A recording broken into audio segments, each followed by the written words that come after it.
বিস্ফোরণে কেঁপে উঠল জম্মু কাশ্মীরের নওগাম এলাকা। পুলিশের উদ্ধার করা বিস্ফোরকের ফরেনসিক পরীক্ষা চলাকালীন এই বিস্ফোরণের ঘটনা ঘটে। এতে হতাহতের সংখ্যা অনেক। শুক্রবার দিবাগত রাতে জম্মু কাশ্মীরের শ্রীনগরে নওগাম থানায় দিল্লি বিস্ফোরণের তদন্তে ফরিদাবাদ থেকে উদ্ধার করা কিছু অ্যামোনিয়াম নাইট্রেট পরীক্ষার সময় ভয়াবহ এই বিস্ফোরণ ঘটে।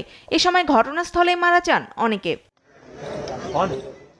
আইনশৃঙ্খলা বাহিনী জানায়, নিহতদের অধিকাংশই পুলিশ ও ফরেনসিক সদস্য, যেখানে শ্রীনগর প্রশাসনের 2 কর্মকর্তাও রয়েছেন। আহতদের দ্রুতই নিকটবর্তী 92 বেস হাসপাতাল এবং Sherry Kashmir institute of medical সায়েন্সে ভর্তি করা হয়, যাদের মধ্যে অনেকের অবস্থা আশঙ্কাজনক।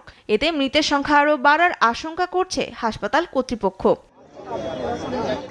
স্থানীয় প্রশাসনের দাবি, নিরাপত্তা বাহিনী ও কাশ্মীরের বহিরাগতদের ওপর হামলার হুঁশিয়ারি দিয়ে বিভিন্ন স্থানে পোস্টার লাগাচ্ছিলেন সশস্ত্র গোষ্ঠী জয়